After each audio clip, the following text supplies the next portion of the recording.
Bienvenue à tous, bienvenue dans cette discussion sur la préparation du voyage à l'étranger.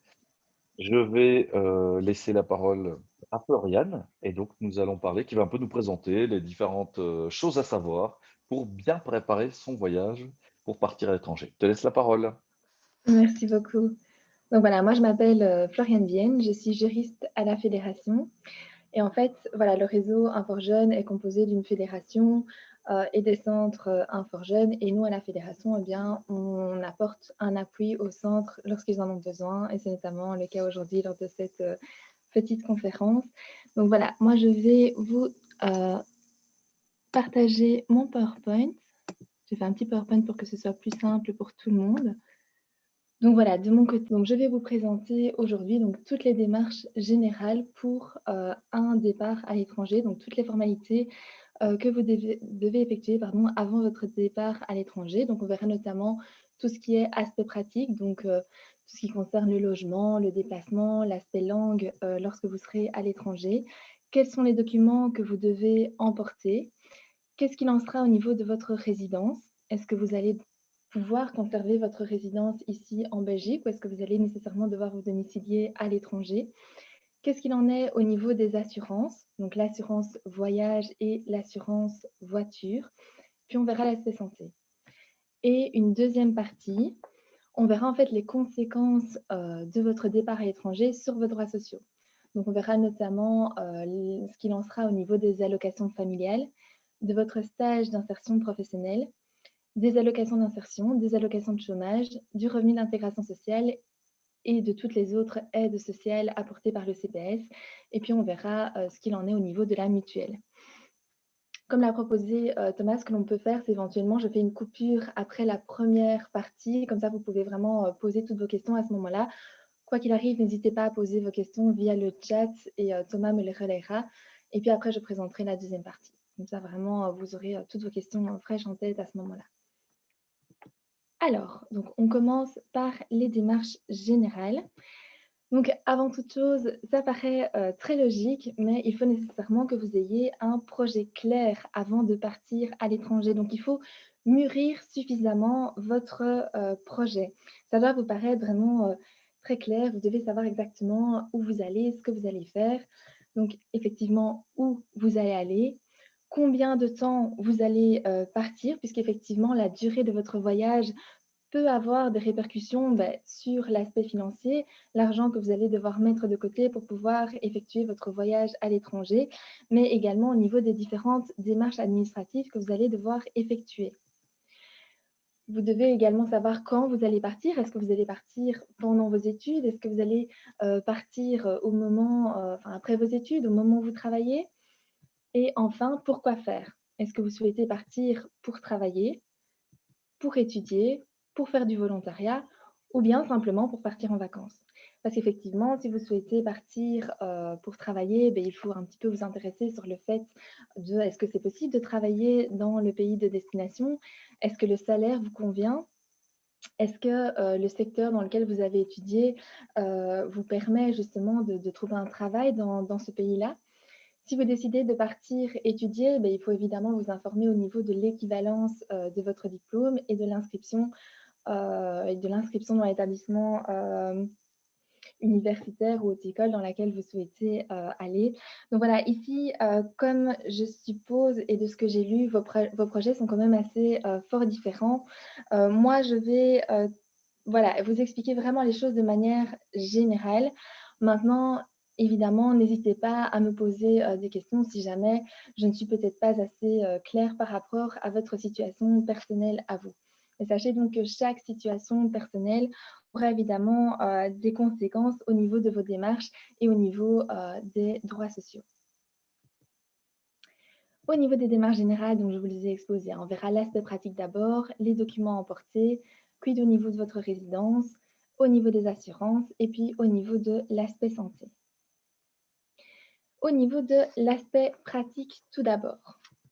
Donc le premier aspect pratique important auquel vous devez nécessairement songer, c'est comment est-ce que vous allez vous déplacer sur place. En effet, par exemple, dès votre arrivée, il faut nécessairement que vous sachiez comment vous allez vous déplacer de l'aéroport ou de la gare à laquelle vous allez arriver jusqu'à votre lieu de séjour. Ça, c'est vraiment un premier élément qui est important. Puis, il faudrait également, par exemple, vous renseigner, est-ce qu'il n'existe pas dans ce pays-là des abonnements avec des sociétés de transport comme on a ici en Belgique avec la TEC ou la SNCB pour pouvoir payer vos déplacements à moindre coût. Si jamais vous décidez de prendre la voiture pour aller à l'étranger, bah, vous informez au niveau du coût de l'essence et si le permis de conduire belge est valable dans le pays dans lequel vous allez ou pas. On reviendra sur le point du permis de conduire juste après. Deuxième aspect pratique important, c'est l'aspect se loger. Il faut évidemment bien choisir cet élément-là puisque vous allez, bah, c'est votre endroit de vie, vous allez devoir y vivre pendant un certain temps, donc il faut nécessairement que vous le choisissiez bien. Et en plus, c'est un poste qui a quand même le coût le plus important pendant votre voyage. Alors évidemment, c'est variable selon les pays, mais ce n'est pas négligeable. Alors, un conseil, c'est de bien vous renseigner sur les sites internet pour voir un petit peu si le pays dans lequel vous souhaitez aller ne propose pas des formules de logement qui seraient bon marché, comme ça existe ici en Belgique par exemple, avec des auberges de jeunesse si jamais vous faites un court séjour, ou bien pourquoi pas une colocation ou aller dans une famille d'accueil. Alors, l'aspect pratique suivant, c'est tout ce qui est financier, l'aspect financier, banque et argent. Donc, en prévision de votre voyage, il faudra nécessairement penser à mettre un certain petit pactole de côté. Alors, évidemment, le montant d'argent que vous allez mettre de côté est variable selon la durée de votre séjour, mais également de l'endroit où vous allez aller. Le fait d'aller en Espagne ou d'aller en Suisse, évidemment, sera totalement différent d'un point de vue financier, puisque le coût de la vie est fortement différent d'un pays à l'autre. Et il faudra également réfléchir à tous les postes sur place qui auront un coût important.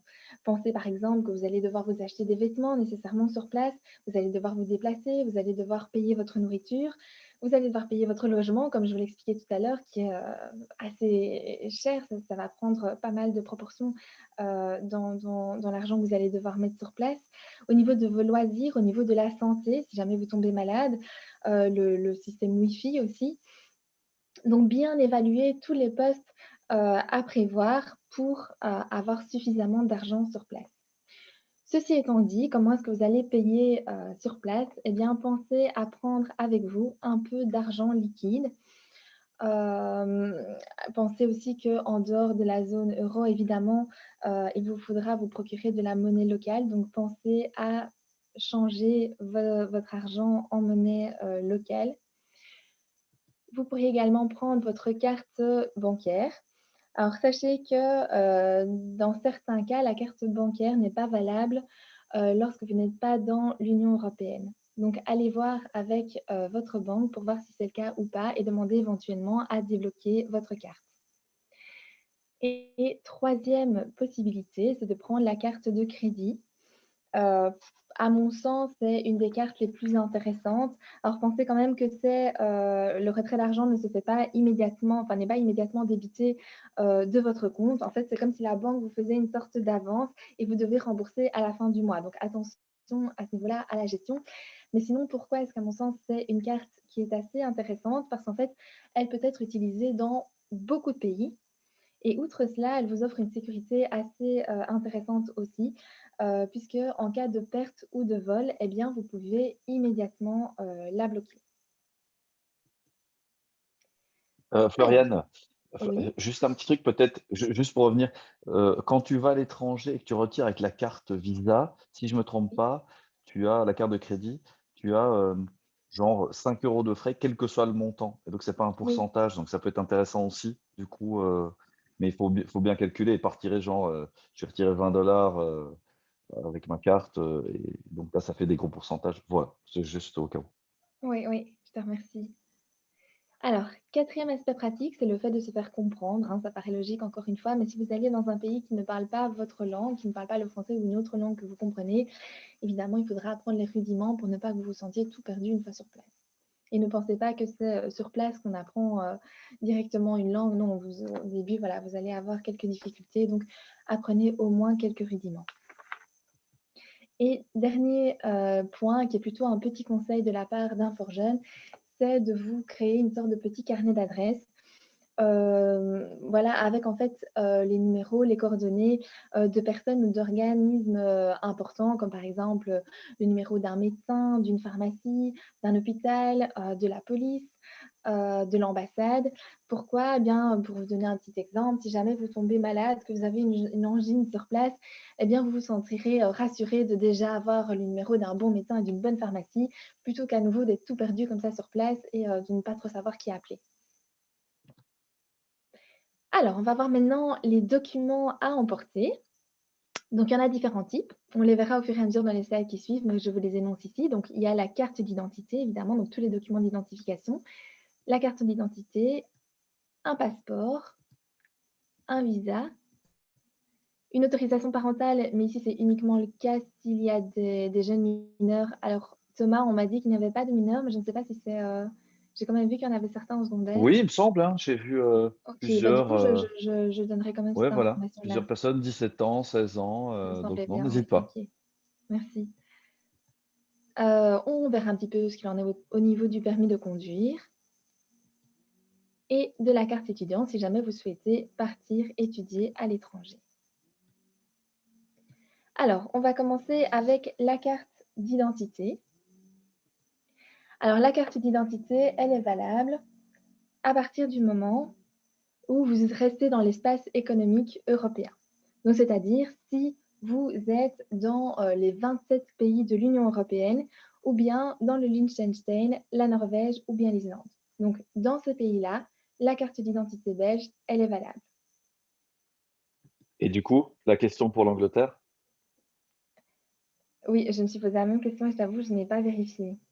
OK, Je n'ai c'est pas parti. vérifié avec les règles du Brexit si, si elle était encore valable. Donc À voilà, mon sens faut pas à mon hésiter si vous sens, voulez y non, aller. en fait, puisqu'elle Ouais, ne fait plus du coup partie de l'Union européenne, ni du Liechtenstein, la Norvège et l'Islande, donc à mon sens, non. mmh, OK, Je ne sais parfait, pas oui. si c'est vrai, si ça intéresse l'un d'entre vous, en fait, d'avoir cette, information. Il y a un jeune qui part en Angleterre? Oui, n'hésitez pas à mettre, hein, dans le chat, j'ai pas Pour moi, du coup, ouais. non, en fait, puisque ça ne Mmh. rentre plus dans les conditions, à voir maintenant s'il n'y a pas de règles, en fait, qui ont été prévues avec le Brexit, si pendant un certain temps, en fait, la carte d'identité, pourrait être valable.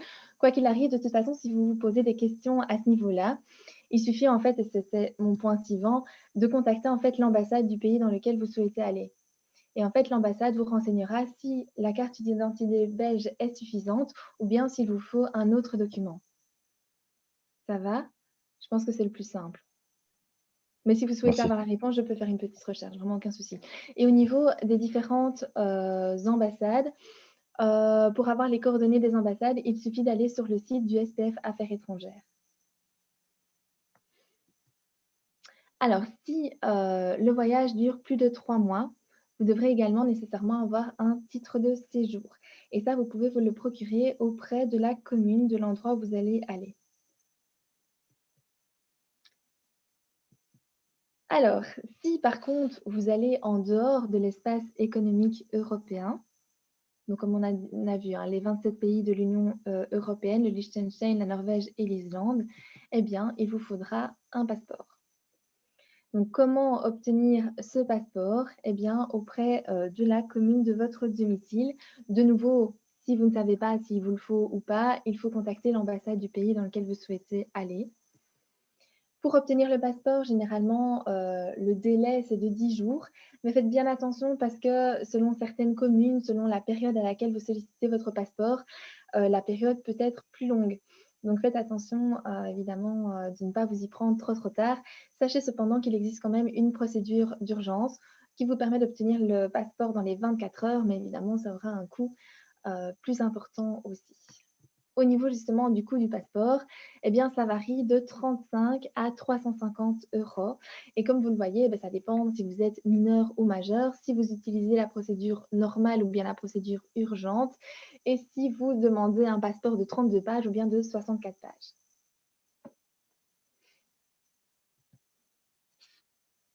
Alors, outre le passeport, valide que demandent certains pays, il y a d'autres pays qui sollicitent en fait en plus un visa. Et un visa, qu'est-ce que c'est? Eh bien, c'est une autorisation d'entrée et de séjourner pour une période limitée sur le territoire. Généralement, on réclame ces visas en plus en dehors de l'Europe. Pour l'obtenir, il faut aller auprès de l'ambassade ou du consulat du pays dans lequel vous souhaitez aller. De toute façon, si vous encore une fois, si vous voulez, si vous vous posez la question de savoir si le visa est nécessaire ou pas, il faut aller auprès de ces, organismes-là. Au niveau du prix, c'est variable selon les pays, donc renseignez-vous auprès de l'ambassade. Au niveau de la validité, généralement, c'est de 3 mois, mais ça peut être, plus enfin le délai de validité peut être plus important selon le motif, de votre départ à l'étranger. Donc par exemple, si vous désirez faire des études, ce sera un petit peu plus long pour vous permettre justement, de faire les études à l'étranger. Et au niveau des délais d'obtention, ben, c'est de 15 jours, mais ça peut encore une fois être beaucoup plus long selon la période à laquelle vous le demandez. Ça peut parfois aller de 30 à 60 jours, donc soyez vigilants à ce niveau-là. Donc si j'ai bien compris, si parce que je vois dans les présentations, si on part par exemple aux États-Unis ou en Australie, il faut un visa, même si c'est pour un court séjour? Oui, oui, oui. Même si c'est, il y a déjà des séjours, pour apprendre une langue d'un mois, des choses comme ça?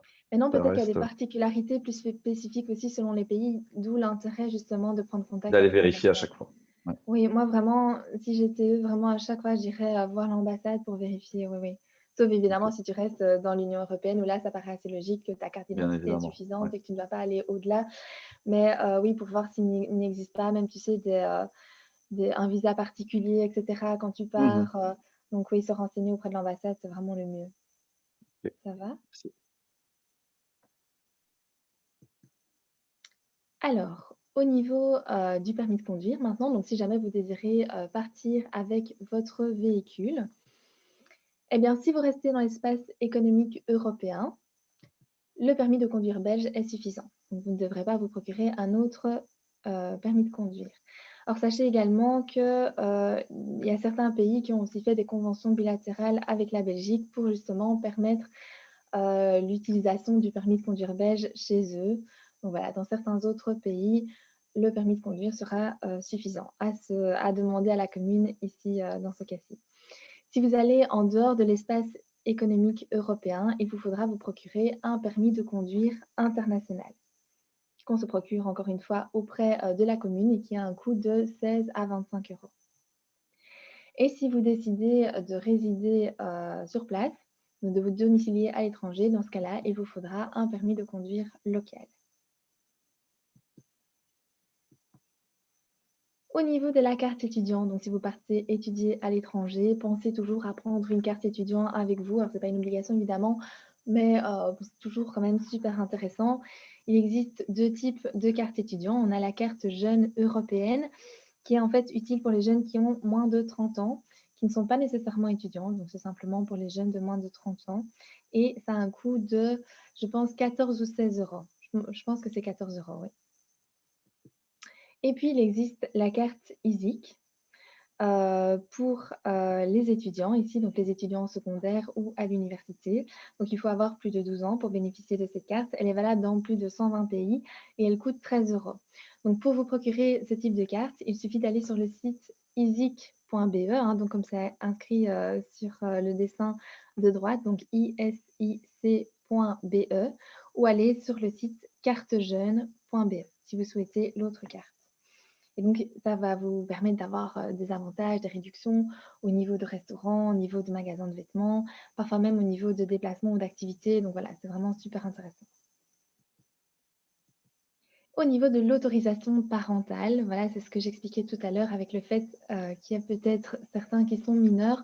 En fait, à partir du moment où, un enfant mineur décide de voyager seul à l'étranger, il est toujours intéressant de solliciter de ses parents, de demander à ses parents d'avoir une autorisation parentale.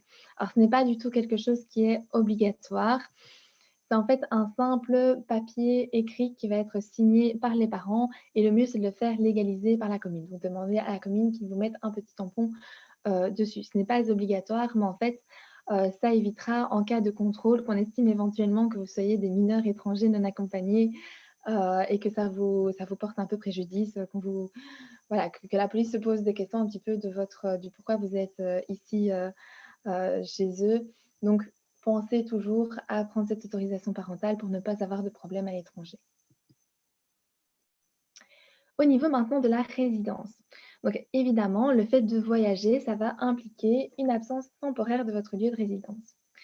Et pour éviter d'être radié, eh bien, il va falloir prévenir la commune, nécessairement. Alors, à la commune, en fait, vous allez devoir remplir ce qu'on appelle une déclaration d'absence temporaire. Cette déclaration, il faut la remplir au plus tard la veille de votre départ et seulement, évidemment, si votre voyage est supérieur à 3 mois. Donc, en fait, si vous partez simplement en vacances une semaine, vous n'allez pas devoir remplir cette déclaration d'absence et vous n'avez aucun risque d'être radié. Mais si votre voyage est plus long, il faudra nécessairement prévenir la commune. Et si jamais votre séjour est supérieur à 3 mois, eh bien, il vous faudra vous aurez 3 mois pardon, pour vous enregistrer auprès des autorités locales, donc de la commune dans laquelle vous irez. Au niveau des assurances, donc je vous ai dit qu'on allait d'abord voir l'assurance voyage et puis on verra tout ce qui concerne l'assurance voiture. Alors, l'assurance voyage, donc c'est tout ce qui est ETIAS, Europe Assistance, etc. C'est une assurance qui n'est pas obligatoire, mais en fait, ça permet de couvrir d'éventuels problèmes qui surviendraient au cours du voyage. Alors, au niveau de la couverture que pourraient vous offrir les assurances, alors c'est très variable selon l'assurance que vous souhaitez prendre, mais quoi qu'il arrive, vous avez une couverture de base que vous offrent toutes les assurances, telles que l'assistance aux personnes, donc si jamais vous tombez malade pendant votre séjour. Elle interviendra également en cas de perte de bagages, en cas d'annulation de voyage ou bien elle vous permettra, enfin, elle interviendra pardon, pour une protection juridique, donc si jamais vous aviez éventuellement besoin de conseils d'avocats, etc. sur place. D'accord? Donc là, ici, le mieux, c'est de vous informer auprès des différentes assurances, de les comparer pour voir celle qui conviendrait le mieux à votre séjour. Alors, que se passerait-il, quid en cas de sinistre? Donc, si jamais vous aviez un dommage sur place, eh bien, il faudra immédiatement prévenir votre assureur et conserver un maximum de preuves du dommage. Donc, par exemple, les factures d'hôpitaux si jamais vous êtes malade, s'il y a une annulation de vol, faire une photo du panneau qui indique que le vol est annulé. Voilà. Alors, maintenant, au niveau de l'assurance voiture, donc si jamais vous souhaitez à nouveau prendre votre véhicule sur place, il faut vous intéresser à deux choses. Savoir si votre assurance voiture est valable dans le pays dans lequel vous allez. Alors pour savoir cela, il suffit de consulter en fait le petit papier vert que vous avez dans votre voiture, qui est donc le papier d'assurance, qui reprend en fait tous les pays dans lesquels votre assurance est valable. D'accord? Et ensuite, il faut également vous intéresser à la couverture, au service en fait qu'offre votre assurance à l'étranger. Est-ce que, par exemple, si votre véhicule tombe en panne, est-ce qu'on va vous donner un véhicule de remplacement? Est-ce qu'on va venir vous dépanner? Est-ce qu'on va vous envoyer des pièces de rechange? Donc ici, prenez contact avec votre assurance voiture pour savoir un petit peu ce qu'il en est, est-ce que c'est bien valable et les services qu'on vous offrira à l'étranger. Et puis enfin, on a le petit aspect santé. Encore une fois, ça c'est plus un conseil de notre part, mais pensez bien à aller voir votre médecin traitant pour voir en fonction du pays dans lequel vous allez si vous avez bien fait tous les vaccins nécessaires. Si c'est un voyage de longue durée, pensez à prendre avec vous votre carnet de vaccination. Nous, on vous conseille aussi de prendre une petite boîte en fait pharmacie où vous avez vos médicaments principaux, à savoir allez, les médicaments pour le mal de tête, les médicaments pour le mal de ventre ou autres. Pourquoi? Bien parce qu'on n'a pas toujours les mêmes médicaments à l'étranger. Et puis, il y a certains médicaments qui sont en fait interdits en Belgique, pardon, mais qu'on vend quand même à l'étranger. Donc, soyez vigilants à ce niveau-là. Et voilà, pour éviter quelques petites surprises, prenez avec vous quelques médicaments de base. Et puis enfin, pensez à prendre avec vous votre carte avec votre groupe sanguin. Je ne vous le souhaite pas, mais imaginons que vous ayez un besoin d'avoir une transfusion ou autre. Ça ira beaucoup plus vite si les services de secours ont immédiatement votre carte avec le groupe sanguin. Alors voilà, donc là s'arrête ma première partie. Je vais peut-être arrêter le partage d'écran si jamais vous avez certaines questions. Je vous écoute. Thomas, je ne t'entends pas.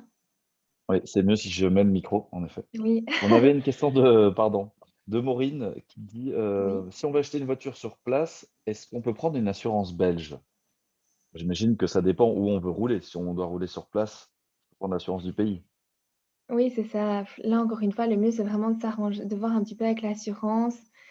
Pour moi, oui. A priori, ça pourrait aller, mais renseigne-toi auprès d'une assurance. Ce sera mieux pour voir Mmh. si dans le pays dans lequel tu souhaites aller, l'assurance pourra te couvrir ou pas. Ouais, c'est ça, ouais, et voir même si c'est juste, faut voir ce que faudrait voir, Maureen, ce que tu veux faire. Est-ce que cette voiture, c'est juste le temps que tu es sur place? Est-ce que tu veux la ramener? Enfin, je veux dire, il y a plein de j'imagine, Oui, parce qu'a priori, je sais pas moi, si tu vas, par exemple, en Espagne, comme j'ai déjà fait une là, fois et c'est tu pour loues une l'Australie, voiture nous sur dit-elle, place. pour l'Australie. Pardon? Ah, c'est pour L'Australie, nous dit-elle. l'Australie. Attends, je me demande si tu me permets 2 petites secondes que je jette un coup d'œil. Acheter pour durer pour rouler durant mon année là-bas. Oui, Bah, non, j'ai non. c'est pour acheter vraiment là-bas, donc tu l'achètes là-bas, tu roules là-bas et puis tu repars, sans. Je sais pas, j'ai l'impression que là, du coup, tout peut se faire, directement, et tu la Là-bas, du revends, ouais, coup. voilà. Bah oui, je Oui, ouais, pour là, moi j'ai aussi, pas ce sera vérifié, mais ça me semble le plus, demande à ton assureur, mais, oui, oui. peut-être même Voir que les si assurances sont l'assurance moins pourrait chères et cetera. éventuellement te couvrir dans ce pays-là, qui est quand même assez loin en soi, donc Ouais, à voir s'il le prend en compte ou pas. Et sinon, effectivement, comme le dit Thomas, tu as toute l'opportunité de faire tout ça là-bas, en fait. ouais. Ça sera peut-être même moins cher plutôt que de prendre ici quelque chose qui est valable à Ouais, parce l'étranger, que le ça va rapatriement, peut-être tout qu'on va te ça. demander un complément aussi au niveau de ton Ouais, assurance, ouais, si tu ouais. souhaites être couvert à l'étranger, puisqu'effectivement, si jamais on doit venir te dépanner à l'étranger, pour eux, c'est un peu une Oui, perte. voilà, Donc, c'est un ouais, peu compliqué, quoi. Ouais. tout à fait. Voilà, est-ce Éventuellement, tu que peux tenter de faire tout ça à l'avance aussi. Enfin, juste un petit conseil pour ne pas te retrouver effectivement sur place à devoir gérer ça, toute seule. ouais. Bah, donc de voir déjà un petit peu ici avec une assurance belge et puis essaye de prendre contact avec une assurance, en Australie pour voir, si tu peux pas Mmh. déjà un petit peu régler tous tes problèmes à l'avance. Eh ben, voilà, de rien. Est-ce que les autres, vous avez une question par rapport à tout ce que Florian a dit? Mais c'est même si c'était très clair, bien sûr. Ouais, j'essaie de Oui, c'était parfait. Est-ce que ton c'était très bah, voilà, Sarah, tout le monde dit que c'était très clair. merci C'est pas fini, Sarah. hein, c'est pas fini, ne partez pas, ne partez pas. Est-ce qu'on aura accès Oui, je à pensais ta vous le présentation? transmettre. Comme ça, vous avez OK. vraiment tous les petits, tout un petit mémo en fait de ce que vous devez penser, ça me semble. Et concernant les cartes étudiants, c'est quoi que c'est? Mais donc en fait, la première carte, c'est simplement une carte jeune. Donc en fait, tu n'es pas obligée d'être étudiante pour en bénéficier, tu dois avoir moins de 30 ans. Et l'autre, c'est vraiment une Mmh. carte étudiant international, donc tu dois être étudiante. Et donc en Et il y soi, a même peut-être en étant étudiant, tu pourrais avoir l'autre carte, avoir un petit peu peut-être les différents avantages que l'une te propose. voilà, Donc ouais. là, va voir sur les 2 sites que je t'ai indiqués, donc easic.be ou cartejeune.be et Je vois un les ai petit peu, postés dans le chat, donc ah normalement, super, ils je ont te qu'à cliquer remercie. dessus. Quel travail, quelle Voilà, efficacité, c'est génial. Mais donc c'est voilà, bordel. renseigne-toi auprès des 2 pour voir, pour voir la différence. Peut-être que justement le fait que tu sois étudiant, il y a peut-être plus d'avantages en relation avec les études ou autre, tu vois? Donc voilà, vois un petit peu. Mmh. Mais de ce que j'avais moi rapidement vu, je ne sais pas toi Thomas si tu avais déjà jeté un petit coup d'œil, mais ça avait l'air d'être assez, Un peu similaire. oui un peu similaire, c'est ça les Mmh. avantages avaient l'air d'être assez intéressants dans les 2 cas donc voilà. Bah, Ouais. a priori, je dirais que si tu es étudiant, prends plutôt la carte Oui, étudiant. c'est ce que j'aurais dit aussi, c'est ce que j'aurais dit aussi, ouais. Ouais, Je pense que c'est plus l'autre comment, un privilège aussi qui est accordé à ceux qui ne sont plus étudiants, mais qui sont c'est encore ça. jeunes malgré tout et pour les aider à payer moins cher certaines choses. Ouais, ouais. Ça va? Bah, écoute, si on a plus de questions, je te laisse, Ouais, je faire la deuxième partie. recommence le partage d'écran. Alors, j'en Même si vous accélère. repensez à des questions sur cette première Oui, partie, n'hésitez pas, n'hésitez tout pas à fait. à les poser dans le chat, hein. Mais cette partie sera un petit peu peut-être plus compliquée, peut-être que ça va vous inspirer plus de questions aussi. Alors, donc on voit maintenant les droits sociaux et on commence avec les allocations, ah oui, non, je d'abord tout ce qui est général, pardon. Donc pour conserver, vos droits aux allocations sociales, il faudra nécessairement que, premièrement, vous conserviez votre résidence en Belgique. Ensuite, il faut effectuer des démarches auprès des organismes concernés, donc à savoir l'ONEM, votre caisse d'allocation familiale, le CPS et cetera. Donc je vois évidemment tout ça dans les slides, qui suivent et toutes ces démarches, elles doivent être effectuées avant le départ à l'étranger. Ça va? Alors, on commence avec les allocations familiales. Donc, est-ce que vous pouvez ou non conserver vos allocations familiales si vous partez à l'étranger? Eh bien, si vous faites un séjour dans l'espace économique européen, donc à nouveau Union européenne, Liechtenstein, Norvège ou Islande, eh bien, en fait, ce sont les mêmes conditions que si vous vous trouviez en Belgique. Alors, je vous rappelle rapidement, les conditions. Si vous avez moins de 18 ans, donc pour ceux, qui sont encore mineurs, c'est, un droit qui est inconditionnel, donc vous pourrez continuer, à en bénéficier. Si vous avez entre 18 et 25 ans, vous devez être nécessairement étudiant, apprenti ou bien demandeur d'emploi, mais uniquement pendant, votre stage d'insertion, professionnelle. Et vous devez vous inscrire pour 27 crédits si vous êtes en supérieur ou pour 17 heures de cours si vous êtes en secondaire. D'accord? Et si vous avez plus de 25 ans, eh bien, vous n'avez plus droit à vos allocations familiales. Si jamais vous effectuez un séjour en dehors de l'espace économique européen, alors ici, ça dépend d'une chose, en fait, si le pays dans lequel vous allez aller a signé un accord avec la Belgique. Et si le pays a signé un accord avec la Belgique, en fait, toutes les conditions se trouvent dans cet accord. Donc, informez-vous auprès de votre caisse d'allocation familiale parce qu'évidemment, moi, je ne peux pas savoir toutes les conditions qui sont prévues pour chaque pays, mais votre caisse d'allocation familiale pourra vous renseigner à ce niveau-là. Et Ouais, s'il et n'y si avait pas... Pardon? non, non, vas-y, vas-y, je te laisse terminer. Oui, je termine juste cette slide. Et si effectivement il n'y a pas d'accord avec la Belgique, eh bien en fait les conditions elles vont varier selon les raisons et la durée du séjour. Pour vous donner, un exemple, si vous partez pendant les vacances scolaires pendant 120 jours dans un pays, qui ne fait pas partie de l'espace économique européen, a priori, votre caisse d'allocation familiale continuera à vous fournir, des allocations familiales. Si vous partez pendant 6 mois pour des raisons de santé, de la même manière, vous pourrez continuer à bénéficier des allocations familiales. Au niveau des études, ça dépend des études et ça dépend, de la durée des études.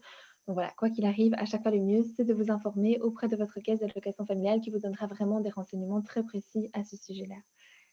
Voilà, Thomas, je Voilà, ne sais pas juste si... oui, juste 2 choses. De ce que j'avais compris, de ce que j'avais discuté avec, Famille Wall, qui est la caisse Oui. d'allocation, publique, en Wallonie, c'est que dès de toute façon qu'il y avait un changement, il valait mieux les contacter. Donc Ah vous oui, oui, partez à oui. l'étranger, même si c'est dans, l'espace économique européen, dites-leur quand même, ils aiment bien dès qu'il y a un changement être au courant. Et alors ici, nous, vu qu'on est en province de Luxembourg, il y a sûrement certains d'entre vous dont les parents travaillent au Luxembourg et ils ont droit à un complément d'allocation familiale. Donc là, il faut contacter la caisse luxembourgeoise et voir un peu avec eux, quoi. Ouais, Voilà. super, merci. Alors, au niveau du stage d'insertion professionnelle, alors pour ceux qui ne savent pas exactement ce que c'est un stage d'insertion professionnelle, en fait, si vous voulez, à la fin de vos études, vous avez la possibilité de vous inscrire au Forum et vous devez en fait effectuer un stage de 310 jours que l'on appelle le stage d'insertion professionnelle, pendant lequel vous allez devoir rechercher un emploi notamment. Et à la fin de cette période de 310 jours, ça vous donnera droit à des allocations d'insertion professionnelle. Donc après cette période de 310 jours, vous ne vous retrouverez pas sans rien, en fait. Voilà. Donc, si jamais vous étiez en plein pendant cette période de stage d'insertion professionnelle, mais que vous souhaitiez quand même partir à l'étranger, normalement, le principe, c'est que vous devez être disponible sur le marché de l'emploi. Donc, normalement, vous devriez rester en Belgique. Donc, imaginons que vous souhaitiez partir en vacances pendant 3 mois. Eh bien, en fait, votre stage d'insertion professionnelle va être prolongé de 3 mois. Maintenant, il est quand même possible dans certains cas, par exemple, lorsque l'on fait, une formation ou un stage à l'étranger qui permet en fait, une meilleure insertion, sur le marché, professionnel en Belgique, que cela donc ce stage ou cette formation soit comptabilisé dans votre stage d'insertion professionnelle et donc que le stage ne soit pas plus long que 310 jours. Sachez pour ceux qui souhaitent faire des études et qui éventuellement seraient en plein dans ce stage d'insertion professionnelle qu'il y ait une incompatibilité pardon, entre avec ce stage pardon, et les études. Donc, si vous suivez des études, le stage ne vaudra pas, vous ne pourrez pas faire votre stage en même temps que suivre des études. Voilà, donc renseignez-vous à ce niveau-là auprès de l'ONEM pour voir si éventuellement vous pouvez bénéficier d'une dispense ou pas. Ensuite, justement, les allocations d'insertion professionnelle. Donc, si vous aviez déjà effectué votre stage d'insertion et qu'ici, vous avez le bénéfice de cette allocation d'insertion professionnelle ou bien que vous bénéficiez d'allocations de chômage, le principe est le même. Vous devez normalement être disponible sur le marché de l'emploi, mais donc belge, donc vous devez normalement rester en Belgique. mais dans certains cas, l'ONEM va offrir une dispense et donc vous allez pouvoir recevoir ces allocations même si vous n'êtes plus en Belgique. Pour vous donner un exemple, bah, voilà, si vous souhaitez partir faire du volontariat à l'étranger et que les conditions, c'est que vous ne devez pas avoir de revenus, puisque le volontariat est censé être bénévole, donc vous n'avez effectivement pas de revenus et que vous effectuez effectivement une activité de volontaire à l'étranger, et bien dans ce cas-là, l'ONEM vous octroiera une dispense. Au niveau des études à l'étranger, vous ne percevrez en principe pas d'allocation, d'insertion ou d'allocation de chômage. Encore une fois, contactez l'ONEM pour avoir toutes les informations nécessaires selon votre situation, personnelle. Au niveau du revenu d'intégration sociale, alors, à ce niveau-là, en fait, il suffit de prévenir le CPS si jamais vous avez des revenus d'intégration sociale.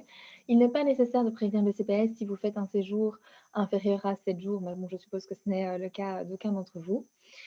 Sachez qu'en fait, le bénéficiaire d'un revenu d'intégration sociale, il peut, partir à l'étranger pendant 4 semaines par an, donc à savoir 28 jours et continuer à percevoir son revenu d'intégration sociale. Donc c'est comme une sorte de petit congé que le CPS vous octroie et qui vous permet de partir à l'étranger tout en continuant à bénéficier de ce revenu d'intégration sociale. Alors quid des séjours supérieurs à 28 jours? Notamment, c'est le cas évidemment des études, si vous partez à l'étranger pour faire des études, eh bien, le CPAS, il accepte dans des circonstances exceptionnelles et les études sont considérées comme une circonstance exceptionnelle pour le CPAS. Dans ce cas-là, dans ces circonstances exceptionnelles, il accepte que pour une durée de plus de 28 jours, vous continuez à percevoir un revenu d'intégration sociale. Donc, dans ce cas-ci, si jamais vous vous posez des questions, allez voir votre CPAS pour voir un petit peu si vous pourrez en bénéficier ou pas. Et pour les autres aides sociales du CPS, ici, encore une fois, il faut prévenir le CPS du départ. Et sachez que l'octroi de cette aide, elle est vraiment à la libre appréciation de CPS, donc à voir avec eux s'ils acceptent ou non de continuer à vous donner cette aide à l'étranger. Et on en vient à mon dernier point, qui est le point mutuel. Quand vous partez à l'étranger, n'hésitez pas à prendre contact avec votre mutuelle pour la prévenir de votre départ et également de la consulter pour savoir un petit peu ce qu'il en est au niveau des soins, des modalités de remboursement, des structures de santé du pays dans lequel vous souhaitez séjourner. Informez-vous également de la couverture que votre mutuelle vous offre dans le pays de destination. Parce que si votre mutuelle ou bien l'assurance que vous aviez pris, dont on a parlé auparavant, ne vous couvre pas suffisamment, eh bien, il est intéressant de prendre en plus une assurance complémentaire qui vous couvrira plus largement au niveau de dépenses médicales que vous auriez à l'étranger, de frais d'hospitalisation d'urgence ou bien éventuellement de rapatriement. Faites également bien attention de demander à votre mutuelle d'obtenir la carte européenne d'assurance. Donc ça, c'est très important. Alors, qu'est-ce que c'est que cette carte européenne d'assurance? Alors, ça ressemble à ça, ces petits documents bleus ici. En fait, ça va apporter la preuve que vous êtes inscrit au système de soins de santé de votre pays d'origine, simplement. Et donc, qu'est-ce que ça va vous permettre? Eh bien, ça va vous donner droit aux soins médicaux qui ne sont pas prévus, mais qui sont nécessaires pendant votre séjour. Et en fait, vous bénéficierez de ce fait-là des mêmes conditions tarifaires que pour les personnes qui se trouvent dans le pays dans lequel vous allez aller. Et cette carte européenne d'assurance, elle est valable dans tous les pays de l'Union européenne, l'Islande, le Liechtenstein, la Norvège ou la Suisse. Donc ici, je constate bien que ce n'est à nouveau pas le cas pour certains d'entre vous qui partent bien plus loin. Renseignez-vous à ce niveau-là auprès de la mutuelle pour voir un petit peu si qu'est-ce que vous devez faire pour le pays dans lequel vous devez aller pour bien être assuré à l'étranger au niveau de vos soins de santé.